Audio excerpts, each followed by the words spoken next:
ಅವ್ವ ಮಗಳೇ, ನಿನ್ನ ನೋಡ್ತೀನ ಇಲ್ಲ ಅಂತ ಅನ್ಕೊಂಡ್ಬಿಟ್ಟಿದ್ದೆ ಕಣೆ ರೇಖಾ. ನಿಜವಾಗ್ಲೂ ಯಪ್ಪ, ನಾನು ಏನು ನಿನ್ನ ನೋಡ್ಲಿದ್ದಂಗೆ ಸಾಯ್ತೀನೇನೋ ಅಂತ ಅನ್ಕೊಂಡೆ ಕಣೆ. ಯಪ್ಪ, ಏನು ಬಂದ್ಬಿಡ್ತು ನನ್ನ ಕುಟುಂಬದ ಮೇಲೆ, ಯಾವ ದೃಷ್ಟಿ ಬಿದ್ದತೋ ಏನು ದೇವ್ರೇ ಯಪ್ಪ. ಏ ಅಕ್ಕ, ಅಲ್ಲಿ ನೋಡಲ್ಲಿ ನಿಮ್ಮ ಅತ್ತಿ ಯಪ್ಪ ಯಪ್ಪ ಅಂತಂದು ಯಾರ ಸತ್ತಾರ ನಂಗೆ ಅಳಕುತ್ತಲ್ಲೇವಾ. ಸುಮ್ಮನಿರ್ಲೆ ಗಿರ್ಜಿ, ಇಂಥ ಟೈಮ್ನಾಗೂ ನಿನ್ನ ತಮಾಸಿ ಅತ್ತಿಗೆ ಏನಾರು ಕೇಳ್ಸ್ಕೊಂಡ ಅಂದ್ರೆ ಇಬ್ರು ಏನಿಲ್ಲ ಹಂಗೆ ಸುಮ್ಮನೆ ನಿಂದರು. ನೋಡಲ್ಲಿ ಆಕಿ ಬಂದಿಲ್ಲ, ಒಂದು ಸ್ವಲ್ಪ ಇಷ್ಟು ದಿನ ಆದ್ಮೇಲೆ ಬಂದಳ, ಪಾಪ ಏನೋ ದುಃಖದಾಗ ಹಂಗೆ ಮಾತಾಡಕ್ಕಂತಾರ. ಸುಧಾರಿಸ್ಕೊ ಒಂಚೂರು, ಏನಾಗಲ್ಲ. ಸರಿ ಸರಿ, ಏನೋ ನೀನು ಹೇಳಕ್ಕಂತಿ ಅಂತ ಸುಮ್ಮನೆ ಅದೇನಿಲ್ಲ ಅಂದಿದ್ರೆ ಕೊಕ್ಕ ಬಕ್ಕ ನಕ್ಬಿಡ್ತಿದ್ದೆ.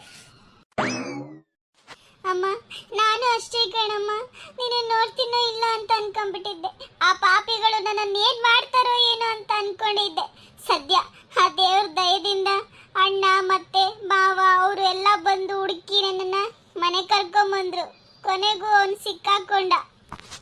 ಅವನು ನೇಣ್ ಕಂಬಿಗೆ ಹಾಕ್ಬೇಕು, ಅವನು ಸಾಯಿಸ್ಬೇಕು, ಬಿಡಬಾರ್ದು ಅವನನ್ನ. ಹೆಣ್ಮಕ್ಳಿಗೆ ಇಷ್ಟು ಚಿತ್ರ ಹಿಂಸೆ ಕೊಡ್ತಾನಂತ ಅಂದಮೇಲೆ ಬಿಡಬಾರ್ದು ಅವನನ್ನ. ಬಸಿ ಹೇಳ್ದೇ ಇಲ್ಲ ಪೊಲೀಸರಿಗೆ ನೇಣಿಗೆ ಹಾಕಂತ. ಹೂನಮ್ಮ, ಕರ್ಕೊಂಡು ಹೋಗಿದ್ದಾರೆ.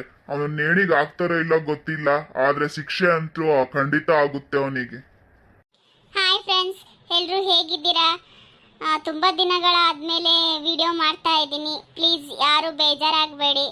ಹಾಗೆ ಫಸ್ಟಿಗೆ ಹೆಂಗೆ ನನಗೆ ಸಪೋರ್ಟ್ ಮಾಡ್ತಿದ್ರು, ಈಗಲೂ ಹಾಗೆ ಸಪೋರ್ಟ್ ಮಾಡಿ ಫ್ರೆಂಡ್ಸ್. ನನ್ನ ಪರ್ಸ್ನಲ್ ಪ್ರಾಬ್ಲಮಿಂದ ಸ್ವಲ್ಪ ನಾನು ವಿಡಿಯೋ ಮಾಡೋದಾಗಲಿಲ್ಲ, ದಯವಿಟ್ಟು ನನಗೆ ಕ್ಷಮಿಸಿ.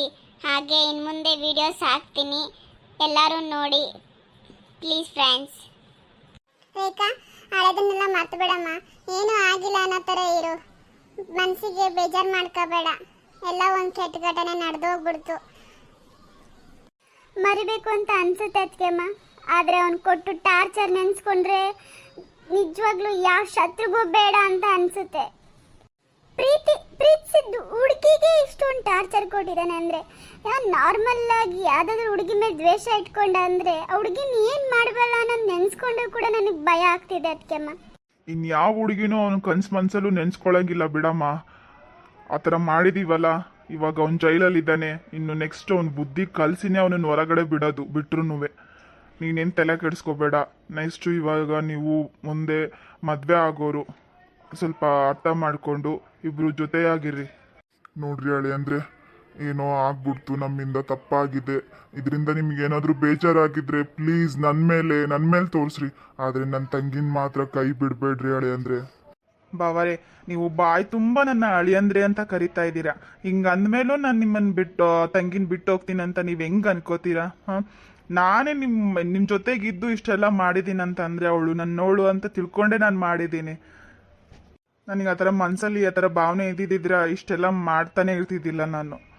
ನೀವೇನು ತಲೆ ಕೆಡಿಸ್ಕೋಬೇಡ್ರಿ. ನಾನೀಗ ಅವಳು ಹೆಂಡ್ತಿ ಅಂತ ತಿಳ್ಕೊಂಡೆ ನಾನು ಇಷ್ಟೆಲ್ಲ ಮಾಡಿರೋದು. ಅಪ್ಪ, ಇಂಥ ಅಳಿಯಂ ಪಡೆಯೋಕ್ಕೆ ನಾನು ಎಷ್ಟು ಜನ್ಮದ ಪುಣ್ಯ ಮಾಡಿದ್ನ ಏನ. ನಿಜ ರೇಖಾ, ಇಂಥ ಹುಡುಗನ್ನ ಎಷ್ಟು ಹುಡುಕಿದ್ರು ಸಿಗ್ತಾ ಇರಲಿಲ್ಲಮ್ಮ. ನಿಜ ನಮ್ಮ ಪುಣ್ಯ. ಆದರೆ ನನಗಿಂತ ಸೊಸೆ ಬೇಡ. ಬೀಗ್ರೆ, ಅಮ್ಮ ಅಮ್ಮ, ಯಾಕೆ ಏನಾಯ್ತಮ್ಮ? ಯಾಕೆ ಈ ಥರ ಮಾತಾಡ್ತಿದ್ಯಾ? ಯಾಕೆ ಈ ಥರ ಮಾತಾಡ್ತಿದ್ಯ ಅಂತ ನನಗೆ ಪ್ರಶ್ನೆ ಮಾಡಾಕತ್ತೀಯ ನೀನು? ಏನಾಗಿದೆ ಅಂತ ನಾನು ನಿನಗೆ ಕೇಳಬೇಕು. ಏನದು ಕಿಡ್ನಾಪ್ ಅಂತೆ, ಹುಡುಗ ಕರ್ಕೊಂಡು ಹೋಗೋದಂತೆ, ಅವ್ರು ಲವ್ ಮ್ಯಾಟ್ರ್ ಅಂತೆ. ಏನಾದರೂ ಹೇಳ್ತೀರಾ ನನಗೆ ನೀವು? ಅಮ್ಮ, ಅದು ನಿಂಗೆ ಗೊತ್ತಲ್ಲಮ್ಮ, ನಾನು ಮದುವೆ ಮುಂಚೆ ಎಷ್ಟು ಜನ ಲವ್ ಮಾಡಿದ್ದೆ ಅಂತ. ಹೌದೆಲ್ಲ ಮದುವೆ ಮುಂಚೆ ಇರುತ್ತಮ್ಮ, ಅದಕ್ಕೇನು ತಲೆ ಕೆಡಿಸ್ಕೋಬಾರ್ದು. ಆದ್ರೆ ಮದ್ವೆ ಮುಂಚೆ ಇರುತ್ತಪ್ಪ. ಆದ್ರೆ ಇಷ್ಟೆಲ್ಲ ಕಿಡ್ನಾಪು, ಆಸಿಡ್ ಹಾಕೋದು ಇದೆಲ್ಲ ಇರಂಗಿಲ್ಲ. ನಮಗೆ ನನ್ನ ಮಗನ ಮೇಲೆ ನನಗೆ ಕಾಳಜಿ ಇರುತ್ತೆ. ಅವ್ನು ಏನಾದ್ರು ಇವಳು ಮದ್ವೆ ಆಗದೆ ಅಂದ್ರೆ ನೀನು ನೆಕ್ಸ್ಟ್ ನಿನಗೆ ಬಂದು ಏನಾದ್ರು ಮಾಡಿದ್ರೆ ಏನ್ ಗತಿ? ನನಗಿರೋದು ನೀನು ಒಬ್ಬನೇ ಮಗ. ಅರ್ಥ ಮಾಡ್ಕೊಳ್ಳು ಅಮ್ಮ. ಈಗಿನ ಕಾಲದಲ್ಲಿ ಇದೆಲ್ಲ ಸಹಜ. ಮದುವೆ ಮುಂಚೆ ಹೆಂಗಿರ್ತಾರೆ ಅನ್ನೋದಕ್ಕಿಂತ ಮದುವೆ ಆದಮೇಲೆ ಹೆಂಗಿರ್ತಾರೆ ಅನ್ನೋದು ಇಂಪಾರ್ಟೆಂಟ್ ಅಮ್ಮ. ನೀನು ಒಂದು ಹೆಣ್ಣಾಗಿ ಇನ್ನೊಂದು ಹೆಣ್ಣಿನ ಬಗ್ಗೆ ಈ ಥರ ಮಾತಾಡೋದು ತಪ್ಪಾಗುತ್ತಮ್ಮ.